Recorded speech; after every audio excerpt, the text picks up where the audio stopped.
ఈరోజు మార్నింగ్ 5:30 నుంచి హైదరాబాద్ కమిషనరేట్లోని ఏసీపీ సిసిఎస్ డిటెక్టివ్ డిపార్ట్మెంట్లో వర్క్ చేస్తున్న శ్రీ టి ఉమామహేశ్వరరావు గారి ఇంటిపైన, వారి బంధువుల ఇంటిపైన, close associates residences and offices location పైన అరౌండ్ 11 ప్లేసెస్లో సెర్చెస్ చేయడం జరిగింది.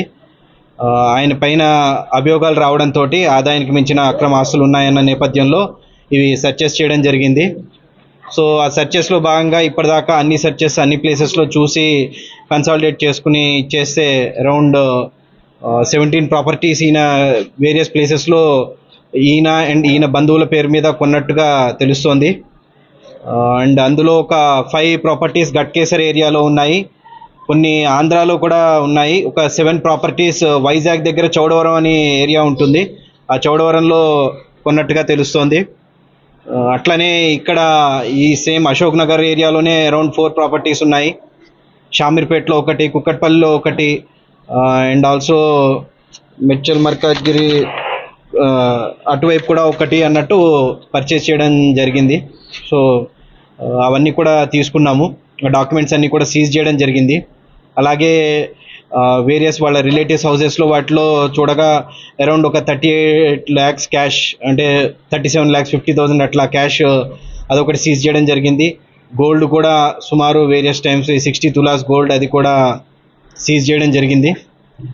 సో ఇవన్నీ చూస్తే టోటల్ మూవబుల్ అంటే అక్రమాస్తుల దాంట్లో movable immovable properties value around it comes around 3.5 crores, 3 crores 46 lakhs అన్నట్టు 3.5 crores అట్లాగా document value, actual registered value అది వస్తుంది.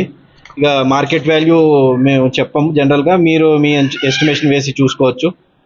సో ఇట్లాగా దొరకడం జరిగింది. సో ఇంకా ఫర్దర్ వేరే కొన్ని ఈయన చేసిన కేసెస్లో కూడా కొన్ని అభియోగాలు ఉన్నాయి. సో ఆ అభియోగాల్ని కూడా తదుపరి దర్యాప్తులో మేము కొనసాగిస్తాము, పోలీస్ కస్టడీ తీసుకుని. ఆ కేసెస్లో ఏమైనా జరిగాయా, ఇర్రెగ్యులారిటీస్ అయ్యి అందులో కూడా ఏమైనా మనీ తీసుకోవడం జరిగిందా అవి అన్నది. సో ప్రస్తుతానికైతే ఇన్ని ఫార్మాలిటీస్ కంప్లీట్ చేసి కోర్టులో హాజరుపరిచి రిమాండ్ చేయిస్తాం. 37,50,000.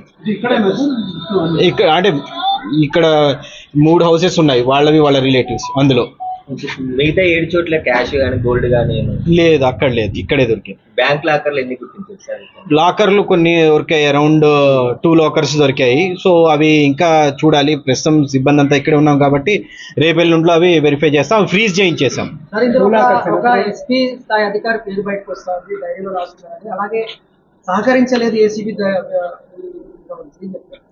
అదే అంటే పేరు వచ్చింది కేవలం అది ఎస్పీ అని అదే అని కాదు, పేరు కేవలం అలా వచ్చింది. ఆ పేరు ఎవరిది ఏంటి అనేది డీటెయిల్స్ ఫర్దర్ చూడాలి. ఆ డీటెయిల్స్ చెప్పలేదు, దానికి మాకు సహకారం అందించలేదు ఈయన.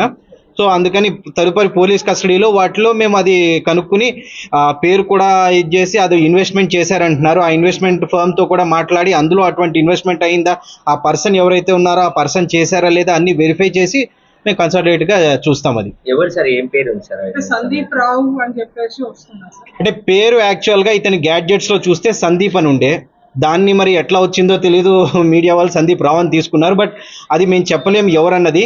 సో అందుకోసమే అన్నాం కదా, కేవలం ఆ పేరు వచ్చింది, ఆ పేరుతో చాలా మంది అధికారులు ఉన్నారు, అవన్నీ వెరిఫై చేసి ఇతన్ని కూడా ఎట్లాగా పోలీస్ కస్టడీ తీసుకుంటాం కాబట్టి అప్పుడు కూడా వెరిఫై చేసి ఫుల్ ఫ్లెడ్జ్ గా చేసుకుంటాం. వ్యాపారాలు ఏమైనా గుర్తించారు సార్?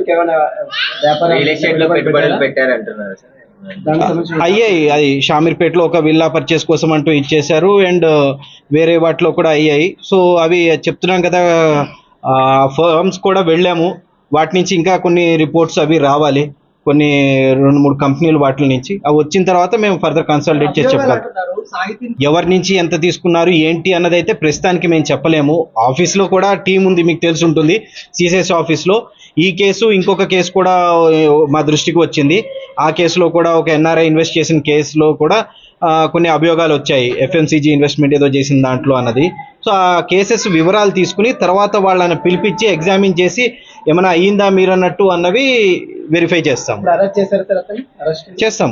చేస్తాం, తీసుకెళ్తాం. ఇప్పుడు తీసుకెళ్ళి రేపు మార్నింగ్ అట్లాగా కోర్టులో హాజరుపరుస్తాం. సార్ ఇతని బ్యాచ్మెంట్స్ కూడా కొందరితో కలిసి రియల్ ఎస్టేట్ లో పెట్టి సంబంధించిన ఫోన్ నెంబర్ అట్లా రాశారా? ఇట్లా ఏం చెప్ప- లేదు, అట్లా ఉంటే కన్ఫర్మ్ అయ్యేది కదా, ఏం లేదు, జస్ట్ పేరే ఉంది. అందుకని చెప్పి మేము ఏం కన్ఫర్మ్ చేయలేకపోతున్నాం.